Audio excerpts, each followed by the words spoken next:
I love deadlines. I like the whooshing sound they make as they just fly past. Doesn't sound like a quote. But actually though, as a solo entrepreneur, solo business owner, you can't afford to let that happen. Who sets your deadlines? You do. And you're too easy on yourself.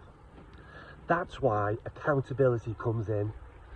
You need someone to hold you account to your deadlines, to your priorities, to your goals. So you need a business coach, someone who holds you accountable and makes sure you're sticking on the right path and meeting your deadlines.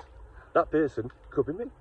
So get in touch and we could see a great relationship and a great future ahead.